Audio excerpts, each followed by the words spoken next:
and more finesse.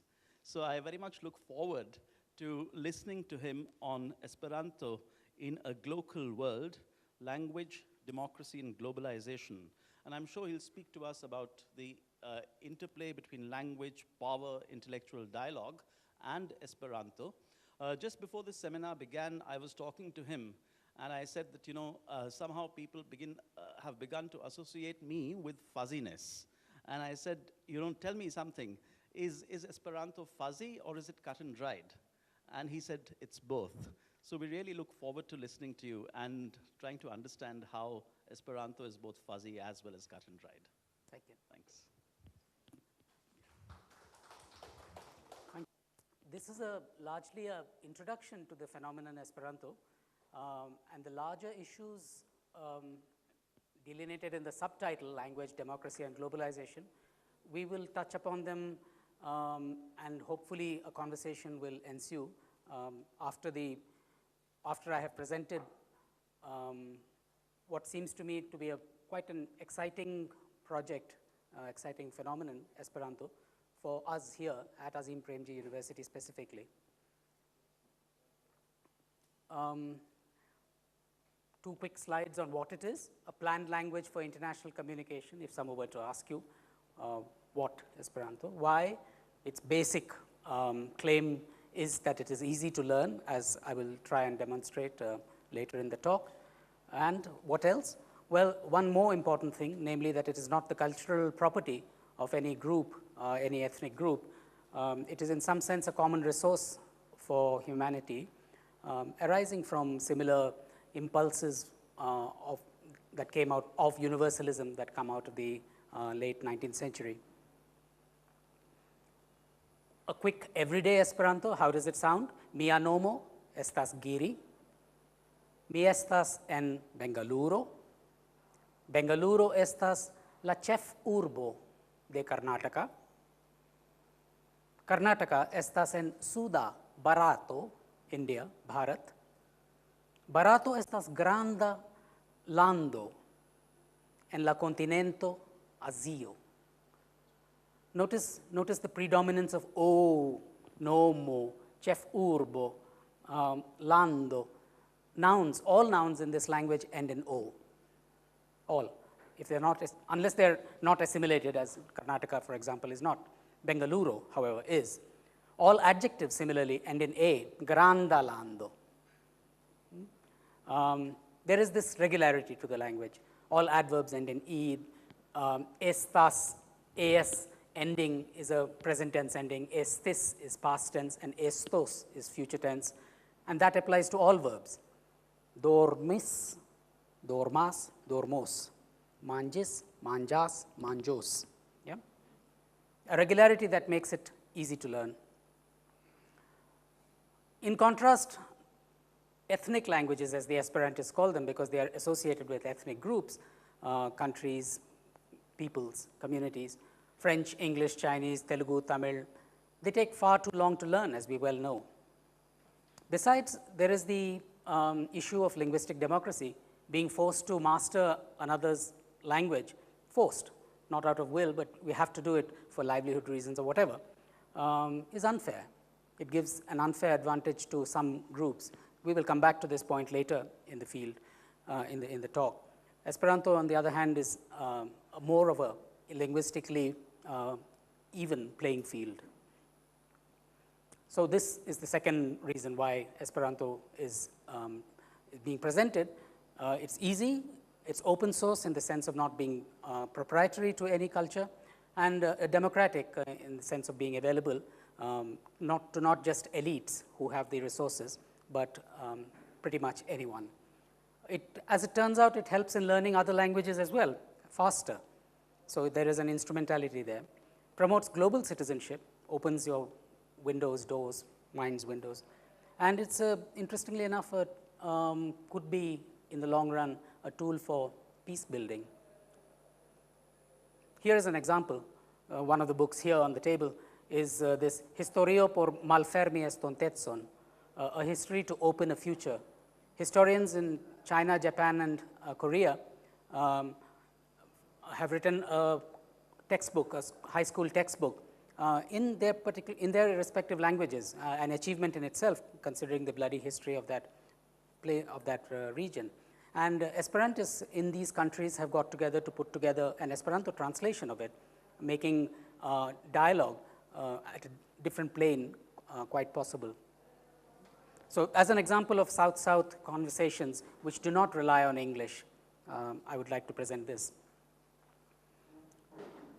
The first claim was that it was a planned language for international communication. Let's have a look at that.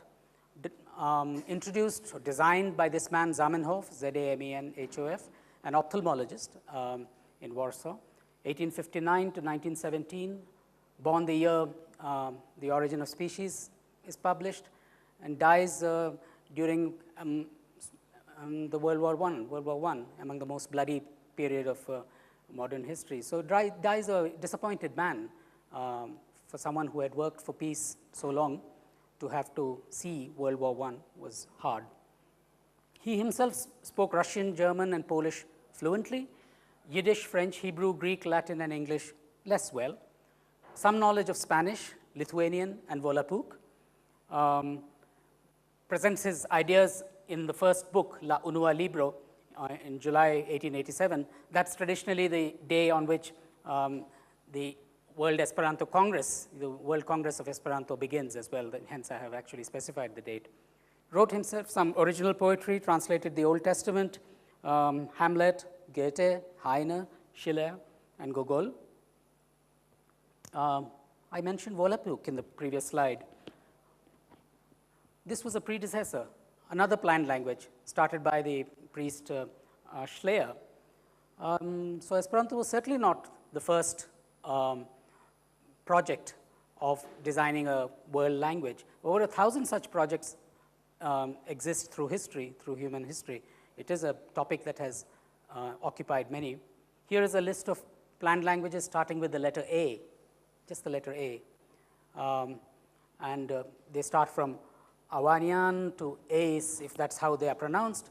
And this is one, sorry for those of you sitting at the back, one of the few slides where it actually goes down to the bottom because there were so many.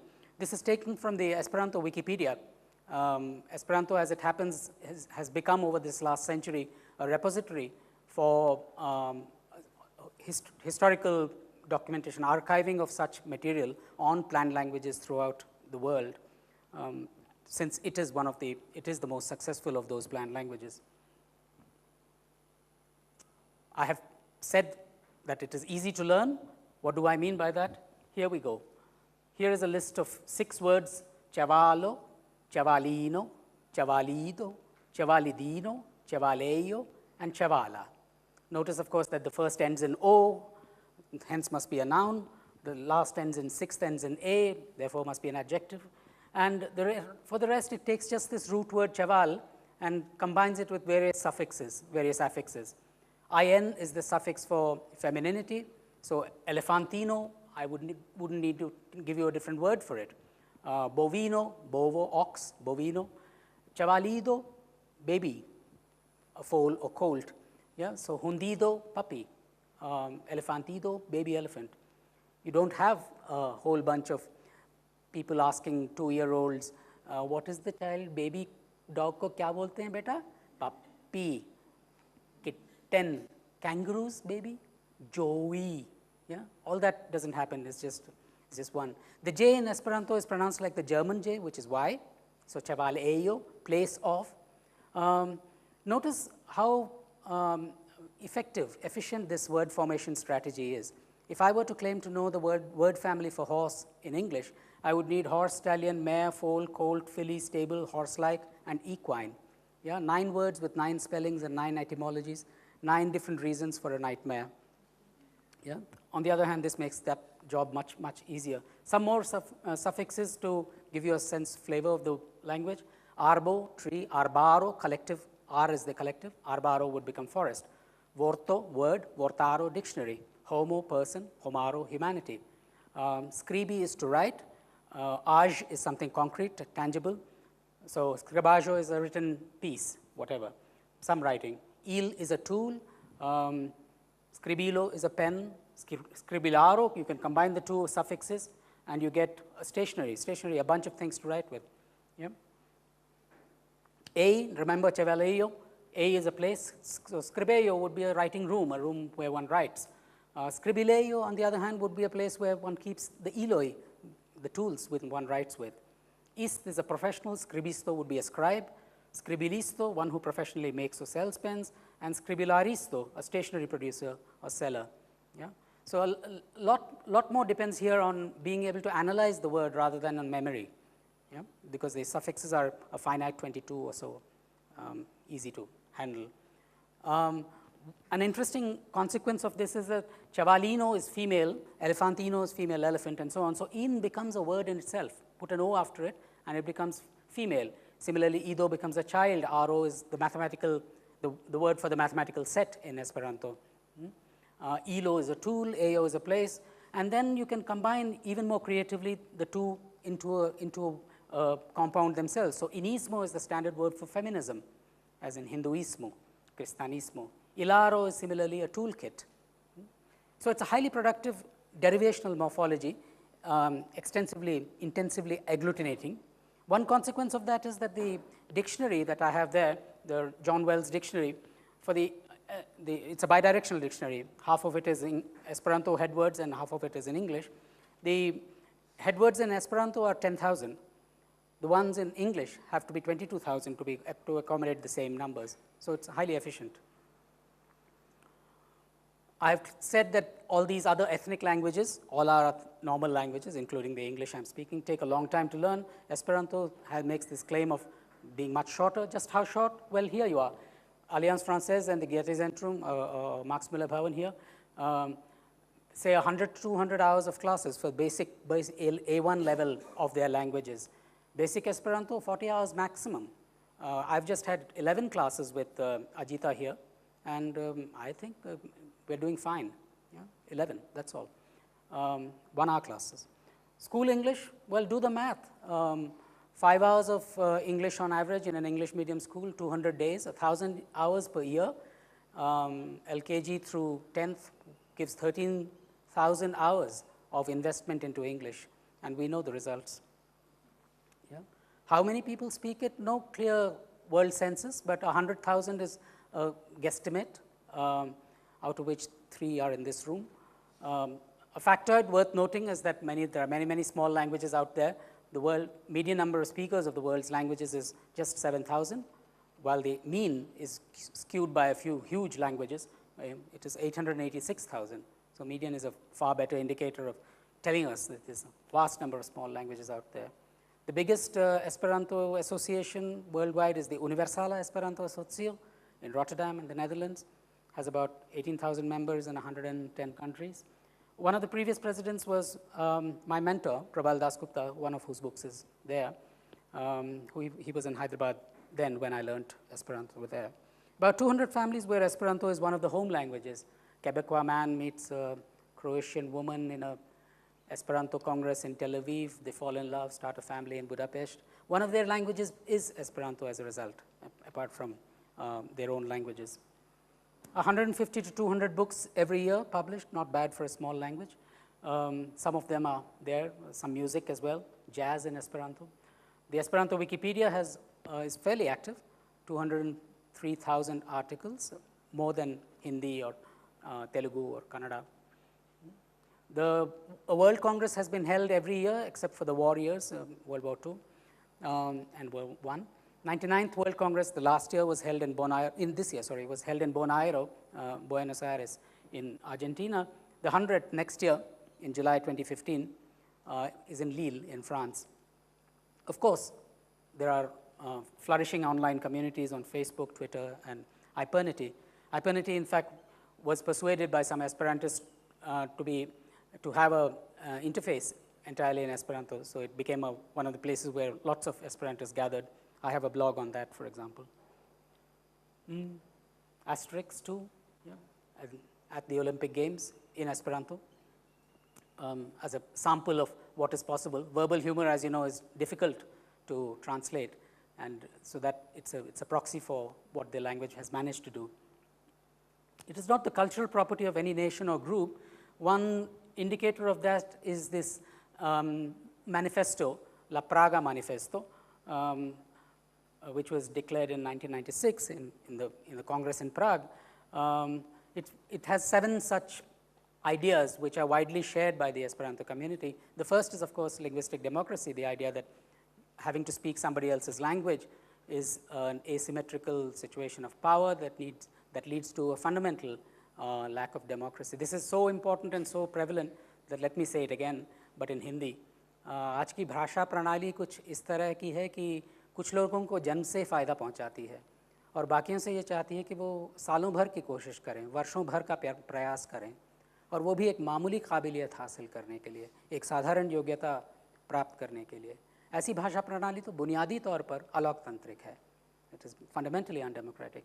And Esperanto, therefore, is a movement for linguistic democracy. For transnational education, the earlier history textbook that I showed, well, that's the kind of thing I'm thinking about.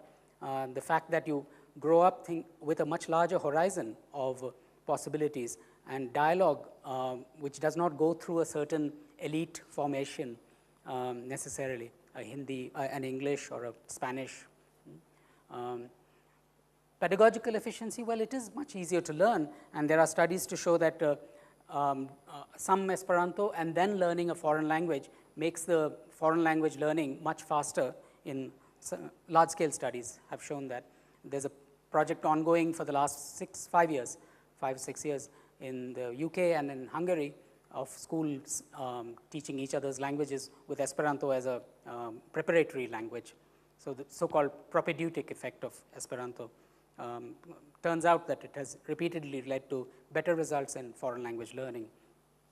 Multilingualism, of course, it is one of the few communities where everyone is at least bilingual. Several people are more than that, so it leads to a much larger appreciation of linguistic diversity as well, apart from learning other languages. Linguistic rights are respected, or whether you're a speaker from a small language or a large one, you have taken the trouble to learn this language.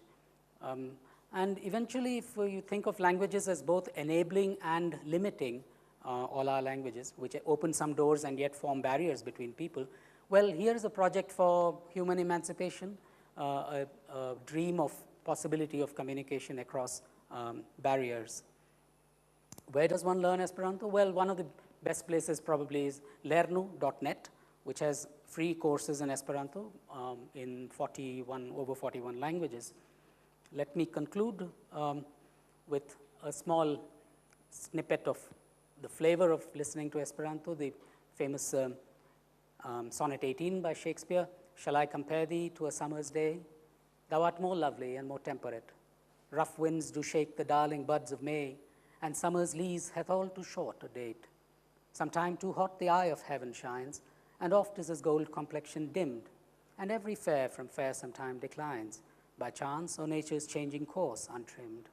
But thy eternal summer shall not fade, nor lose possession of that fair thou owest, nor shall death brag thou wanderest in his shade, when in eternal lines to time thou growest.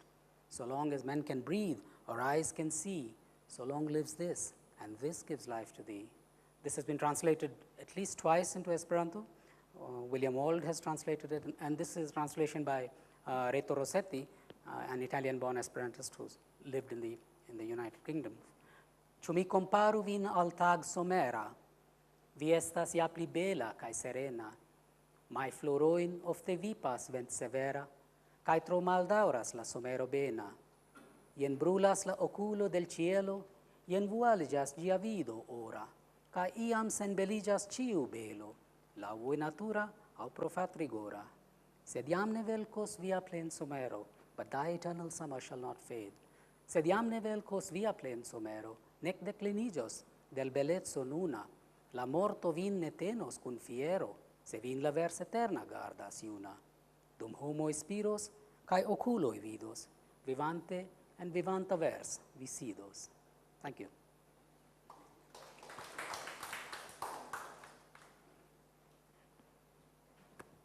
Yes, sir. Very nice talk, thank you. Would you consider the following criticism of Esperanto valid? It just occurred to me, I'm not sure it's correct. The language sounds very similar to Spanish, And would it be a valid criticism to say that it's a generalization of European and European-esque kind of languages, and might be difficult for some other linguistic groups to learn? And is there any effort, or would it be worthwhile to similarly generalize Indic languages? Yeah, two separate questions there. Yeah, the criticism is a long-standing one, because the phonological level, at the level of sound, it clearly is Romance language-like. About 70% of the root words do come from the Romance languages. About 30%, the other 30% come from Germanic and Slavic roots. But notice that is only true at the level of the sound, at the phonological level.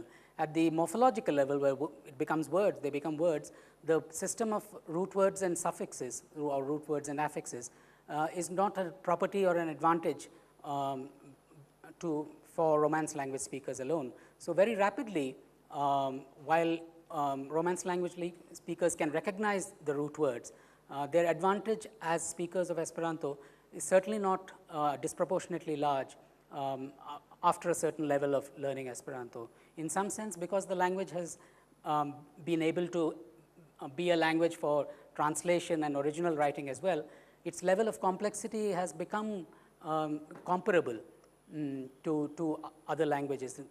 Rather, let me put it this way. Its expressive power has, a range of its expressive power has become much larger. About Indic efforts in this direction, I'm not sure. I don't know of any projects that have taken off. I'm sure there are, or there have been, but I don't know of any that has appeared on the horizon enough or stably enough to be listed, for example, in those list of planned languages that I showed earlier. Actually, a certain kind of culture and language go together. They sort of come up together, and it's a very organic process. Here it seems to me that a language has come out of nowhere. And perhaps what you said about, there is a culture around the language is possibly true, but it's also a culture that's come post-language in some sense. So I don't know how one can relate to it. I'm not sure how I can mediate a language without a culture. And I think that's my basic problem with Esperanto. Yeah. A couple of responses. The first is, of course, that in choosing root words from the large European languages, as Zamenhof did, those words came with their semantic fields. So in some sense, Esperanto came with a semantic field already inherited from its, because of its root words. So in that sense, that was the first part of it, first part of the answer. The second part is, of course, that Zamenhof, starting with Zamenhof himself, a vast enterprise of translation has made available a large part of the world's literature and culture in Esperanto. In fact, a comparison of the of a UNESCO project of translation from the world's language, various languages, and a comparison with the translation practices of in the Esperanto movement shows that in the UNESCO movement, about 70% of the texts were from just 4 source languages. If I remember right, English, Russian, Spanish, and French. I may have got some name wrong there. Only 4. That accounted for 70% of the traffic out from these 4 languages. The traffic in from all the other languages was just 30%. A comparison with the Esperanto translation practices for the same decade showed exact reverse, that only 30% came from these big 4 languages. 70% came from smaller languages, Vietnamese, Bangla, smaller languages, which we wouldn't normally see. So there is a much more interesting, a much fairer traffic, a cultural traffic, which has helped in building a culture around on cultural practices in the Esperanto world, so that there is now, with some honesty, one can claim that there is an Esperanto culture. You're right, it does challenge received notions of language and culture, of rootedness and territory. But the fact remains that over the last 127 years or so, an Esperanto culture has evolved. Yeah, one. Folk belief that some languages lend themselves better to certain things, like, say, even Carnatic music, Telugu has a special role, and opera, maybe, I don't know, Italian or something like that. So it seemed to me that it's almost impossible to write prose in Esperanto because all your nouns will rhyme with each other and all your verbs will rhyme with each other. I mean, is there a lot of poetry in Esperanto? A lot of bad verse, yes. Bad. Yeah. It's one of the... Because it's easy to write. It's one of the hazards of being an Esperanto teacher that your students, not present students accepted, immediately produce verse. What could be worse? Enjoyed listening about Esperanto, but particularly about the term that you used, democracy. Mm-hmm. And I'm struggling with this because you said that it's a planned language, and lends itself to this idea of it being democratic was somebody's language. So I have two sort of questions. One is that when I think about planning, I think of two characters here. One is the planner, and the other is the planned, or planned for, or whatever. Suggests a top-down process, one which entails control and eventually some form of domination. So inherently that kind of planning, and that is the dominant form of planning that we've encountered in public space, is kind of undemocratic, because it gets people to be disciplined within the rules and norms that are created by somebody else, and it's a top-down process. So here's that struggle in my head about this form of planning and it being democratic. It not being somebody else's language in terms of cultural roots to nations and identity, I accept that, but over generations, I don't know what the organization is like, whether people have begun to own it and therefore become gatekeepers of sorts. That would be another question to interrogate the idea of it being democratic here. So these are sort of two thoughts that I have. Yeah, I take them. It is certainly the case that the formation of nation states has led to language planning in such an extensive way that to speak of French or English as natural languages and speak of Esperanto as an artificial language is probably politically naive, in the sense that those are highly planned languages. Linguistic Imperialism, 1992, by Robert Philipson, demonstrates how English has managed to be a force, a world force linguistically, and the forces it aligns with. What Esperanto, the community, has tried to do is to build a process of democracy, in the sense that I was giving an example to Anil a little earlier, that this dictionary, the earlier version of this dictionary used the word computero for computer. 40 years later, the second edition now says computilo. Now, doesn't sound like a big change, but the fact is that in the first edition, people were using the English word and putting an O after it, making it an Esperanto word, computero. But the community chose to put in an IL, which is the affix for tool, scribilo, remember, for tool to compute, computilo, so that the language change within that community was not mandated by a French academy. It was in fact something that changed organically, if you want to use the word, within the speech practices or linguistic practices of the community. So a language functioning at the will of the people, if you like, will of the community, and changing direction ever so slightly, after all it is not a very big difference from the outside, those mechanisms are ones that I think will ensure that some level of dialogue between users of the language at various levels continues to be a viable mode of discourse within the language. Does that respond? Just said applies because it is still, a small community.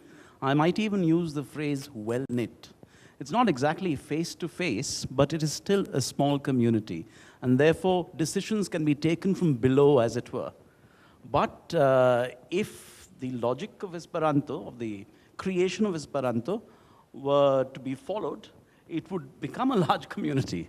And when that happens, would this apply, what you've just said? I don't know. Certainly looking at other cultural projects scaling up, it seems that it may well not survive the change in that form. But I'm hopeful that if the original ideology of Esperanto as a universal second language or whatever, as a universal help language, is a valid one, then the conservativeness, for example, Esperanto shows in taking in new words, because that imposes a burden on the learner, the hesitation with which new words are accepted does mean that change is slow and deliberated. Shantanu. Is there a large and active community of poets in Esperanto? And I'll explain why I'm asking this. And what is the nature of poetic license in Esperanto? Because it seems like, in some sense, poetic license will have to go in the reverse direction from what you take in some other languages. First of all, everything rhymes. Secondly, it's an exceptionally structured language. And in some sense, ambiguity is quite important for a poet. Right? How does an Esperanto poet construct ambiguity? Because you have word classes clearly demarcated, which is fantastic for a learner. And also it appears that there aren't multiple word roots that lead to the same kind of, or similar meaning, like synonyms and antonyms. What is the structure of those in Esperanto? So of course, poets are rebels without a pause, right? They have evolved their own styles of challenging the syntax and semantics of Esperanto. Let me first say a little bit about the semantics. As I said, it inherited a semantics from the major Romance languages and elsewhere as well, and has therefore the same set of cultural values associated with, say, the word ombro, shadow, right? Friends I speak with in Esperanto in rainy cities like London think of ombro as negative, whereas I think of it very, very positively. To me, ombro is shade. Tere palkon ke chhaav mein sounga. That kind of thing. So shade is important in our context. If I were to go and say, shall I compare thee to a summer's day to someone in Hyderabad, I'm very likely to have unfortunate consequences. So those ambiguities, Esperanto too has inherited, ombro being shade and negative for the Londoner, but not so for the Hyderabadi. So in that sense, at the semantic level, that ambiguity has come with the territory, as it were, of inheritance. At the level of syntax, Esperantists, the poets do many, many creative things. I can't give you an example offhand, but certainly the reason why the first efforts of learners in poetry are so terrible is that they seek to use only the resource of all nouns ending in O and all adjectives ending in A. The good poets don't. I mean, look at this, for example, this as a translation. It does a remarkable job of playing with words. It is quite closely following the original iambic pentameter, but it does not do it trivially.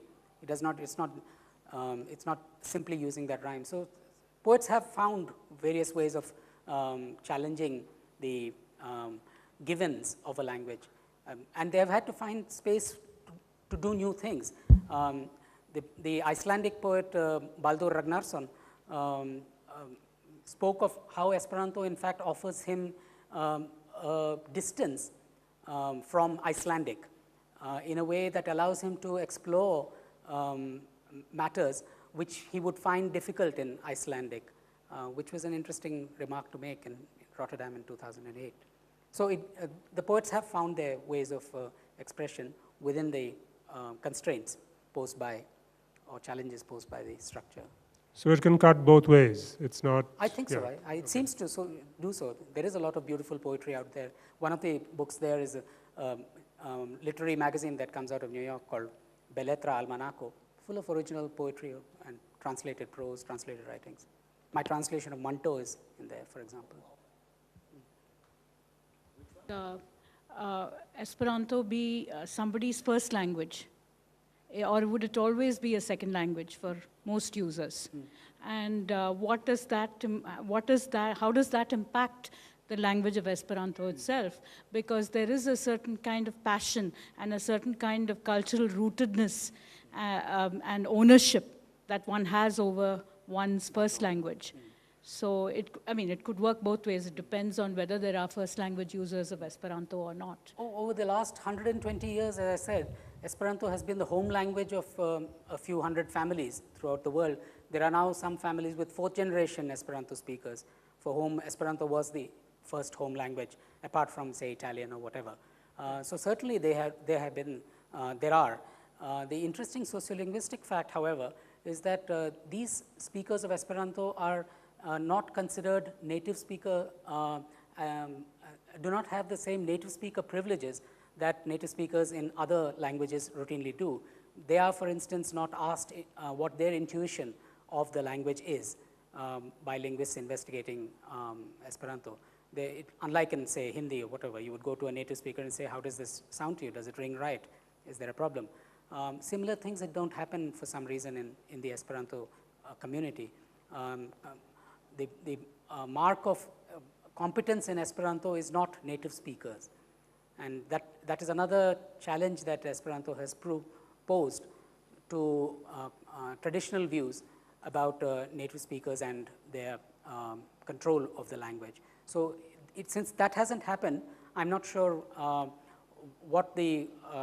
in what ways would they feel more that it is my language, the way I would feel with mine.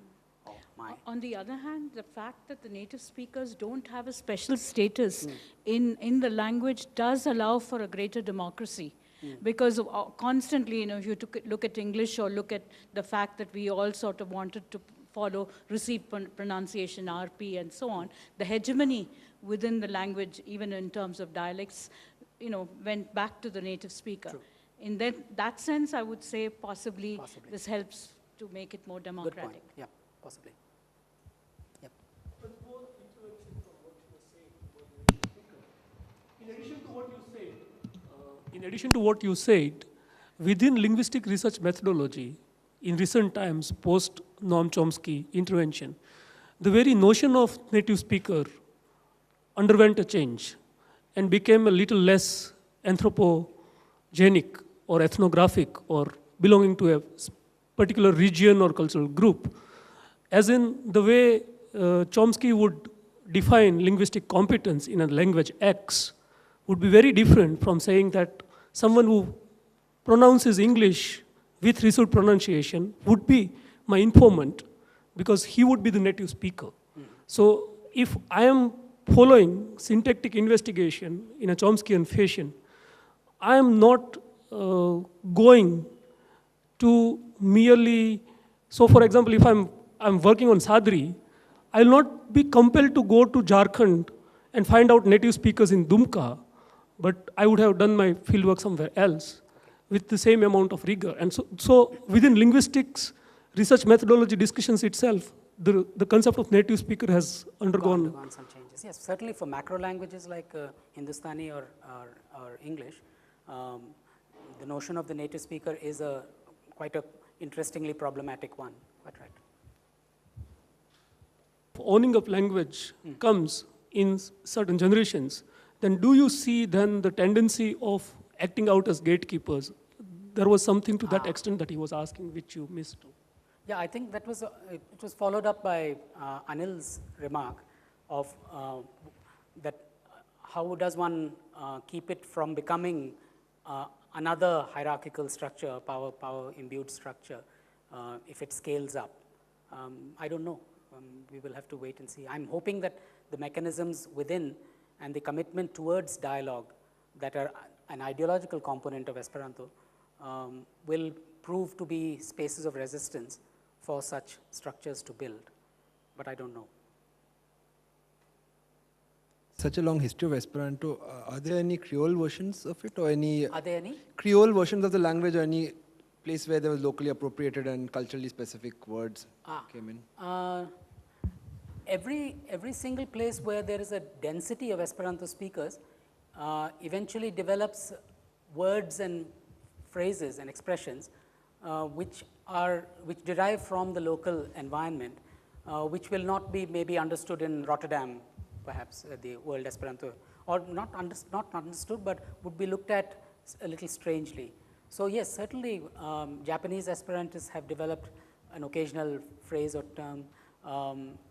Youth culture in Esperanto routinely, every generation comes up with slang or ways of speaking in Esperanto, where you can say, this sounds like you must have been a young person in the 1980s, clearly, because the dialect, so to speak, is there. So yeah, things keep coming into fashion and going out of fashion as well. Sometimes memorialized in writing, sometimes not. So yes, very much so. Local Esperanto formations, groups, have evolved small ones. But as I said, the commitment to making it a easily learnable language means that doesn't get carried into the textbook. Because there the commitment is a different one, is a pedagogic one. And so that forms the kind of barrier there, that it doesn't cross the blood-brain barrier of this from speech to textbook. But it's a good, interesting point. Thank you so much.